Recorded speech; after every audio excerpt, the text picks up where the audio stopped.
Bonjour, je m'appelle François Gauthier, je suis journaliste et écrivain. J'ai été correspondant de Figaro pendant 10 ans en Asie du Sud. J'ai écrit de nombreux livres sur l'Inde, dont Une nouvelle histoire de l'Inde aux éditions du Châtelet. Je vais publier cette année une encyclopédie de l'Ayurveda, le plus ancien système médical au monde encore en pratique. Aux éditions de Flammarion, j'ai publié des livres sur le pranayama, la science de la respiration en Inde, très ancienne science, qui cultive la respiration pour être mieux mentalement et physiquement.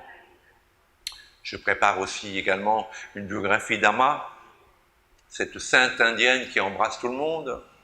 Je vis en Inde, je suis marié avec une indienne, et bien sûr aujourd'hui je vais vous parler du coronavirus. Alors, l'Inde est en train de se fermer totalement au monde, comme la France l'a fait avant nous. Les trains sont arrêtés, les autocars aussi. Demain, tous les vols intérieurs vont être interdits. On a fermé les frontières depuis près d'une semaine en Inde. L'Inde est un pays extrêmement peuplé. Je ne sais pas comment le gouvernement indien va contrôler le mouvement des gens. Comme c'est en France, c'est beaucoup plus facile. Petit pays, police beaucoup plus autoritaire, beaucoup mieux équipée. Mais on espère que l'Inde va s'en sortir. On dit que la chaleur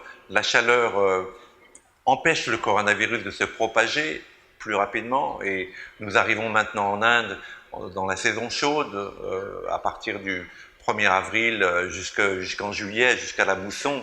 Il va faire très chaud.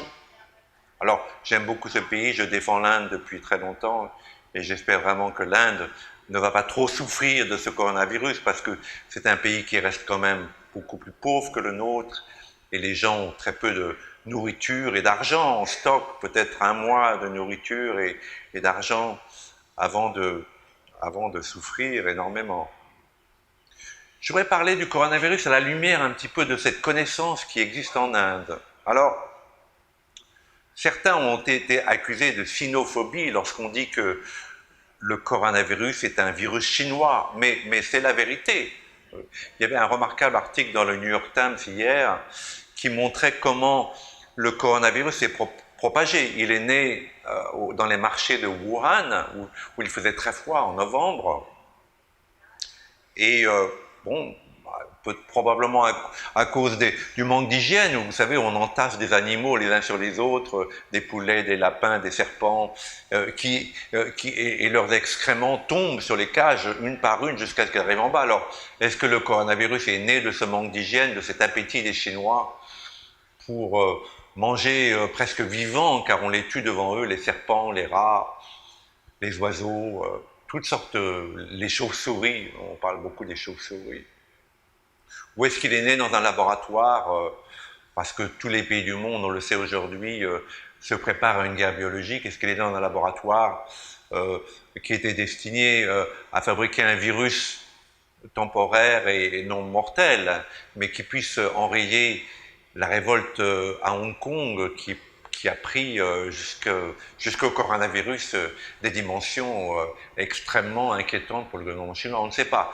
Ce qui est sûr, c'est que le coronavirus est né en Chine, qu'il s'est propagé en Chine, que le gouvernement chinois s'en est aperçu assez vite, mais a choisi non seulement de laisser les gens voyager de Wuhan vers toute la Chine, mais aussi vers l'Occident. Vers l'Occident. Le silence du gouvernement chinois et la non-interdiction de la fermeture des frontières est criminelle. Parce qu'ils savaient que le coronavirus, bien avant, était un germe très dangereux, à très forte contagion, et qu'ils l'ont laissé se propager au monde entier. Donc il est bien né en Chine, et il y a eu un silence des dirigeants chinois. Alors, maintenant, encore une fois, c'est un peu abstrait, subjectif, mais si on regarde du côté karmique, les Indiens pensent que tout est karma, toute action, présente, passée ou future, a une conséquence future. Bon, c'est comme, on peut expliquer cela par un fumeur, par exemple, quelqu'un qui fume énormément dans sa jeunesse ou qui prend énormément de drogue, cette personne peut s'arrêter pendant 10, 20 ans, 30 ans, mais arrivé à un certain moment, un cancer va se déclarer ou un problème de respiration des poumons, c'est un karma physique, mais il existe des karmas psychologiques. En Inde, on estime que tout ce qu'on fait, ça n'a rien à voir avec le péché. Tout ce qu'on fait a une conséquence qui n'est pas, on ne peut pas la juger cette conséquence, mais tout a une conséquence dans cette vie ou dans une autre. Alors bien sûr, les Indiens croient qu'on renaît de vie en vie et qu'il n'y a pas une seule vie. Et ça me semble assez logique. Penser qu'on a une seule vie, qu'après ça on va au paradis ou en enfer, au purgatoire, me semble assez simpliste. Donc, pour les Indiens, on renaît de vie en vie. Il y a une évolution, à la fois individuelle et collective, qui fait que le monde va, malgré tous ces soubresauts, vers un meilleur, vers une évolution qui tente à, voilà, à s'élever de l'animal à l'homme, de l'homme éventuellement, comme le disait le grand yogi Sri Aurobindo, vers le supramental, ce qui sera au-dessus du mental. Donc, les Chinois n'ont pas un bon karma. C'est peut-être la nation la plus puissante au monde, mais ils ont d'abord ils ont une soif énorme de domination, à la fois près de chez eux. On a vu qu'ils ont pris le Tibet, et ils ont tué quand même 1 million de Tibétains, directement ou indirectement. 1 million sur 6 millions de personnes, c'est quand même énorme. Ils ont annihilé, Mao Tse-tung a annihilé toute la spiritualité bouddhiste qui existait en Chine. Mao Tse-tung a tué, dans sa mégalomanie, il a tué, on dit 35 millions de Chinois, dans la soif de faire... de produire beaucoup plus d'acier dans les camps de concentration.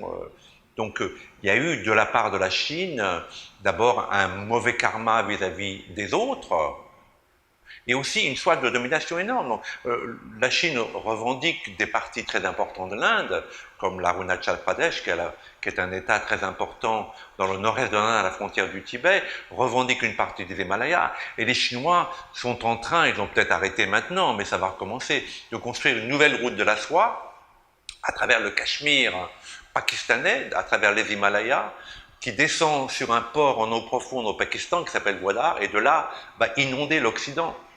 Donc, soif de domination, domination économique, on le voit dans le monde entier que nous dépendons tous de la Chine. L'Inde comme la France, 95% des antibiotiques au monde proviennent de Chine.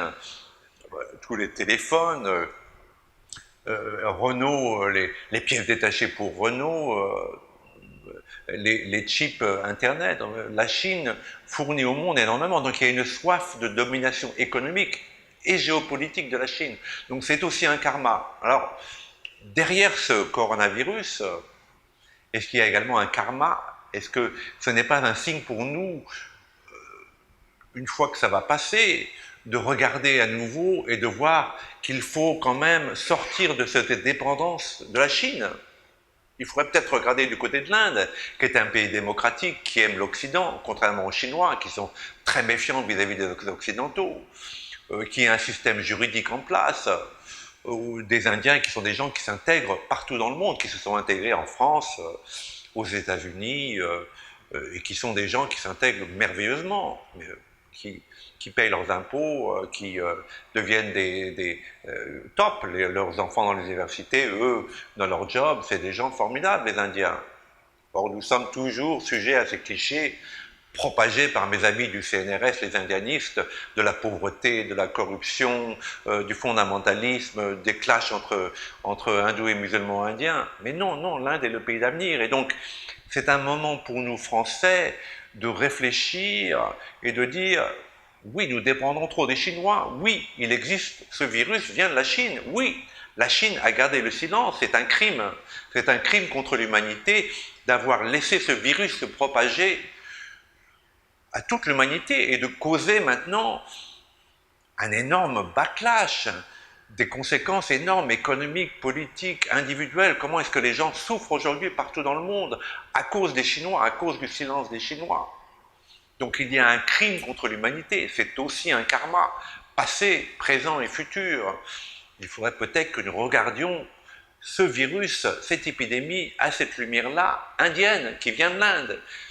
Et quoi d'autre nous vient de l'Inde? Des outils pour nous aider à supporter cet isolement qui est le nôtre maintenant. Le pranayama, qui est la science de la respiration. Je vous recommande de lire les livres sur le pranayama, dont celui que j'ai publié chez Marabout, sur cette ancienne science, la méditation, les yeux fermés, les plus simples, l'observation de la respiration dans les narines, ça calme l'esprit, toute cette panique, cette peur qui est en train de s'emparer du monde, multiplie les chances de ce virus de se propager. Plus nous avons peur, plus le virus se propage. Donc il existe des outils en Inde qui nous aident à calmer notre mental, à mieux supporter cet isolement, à moins paniquer. Donc le pranayama, la méditation, le hatha yoga, faire un petit peu de gymnastique chez soi, de hatha yoga, on peut le faire en ligne maintenant, va nous aider à supporter cet isolement. Donc, en conclusion, regardons plus vers l'Inde et n'oublions pas que la Chine est quand même criminelle dans cette propagation du coronavirus. Merci beaucoup.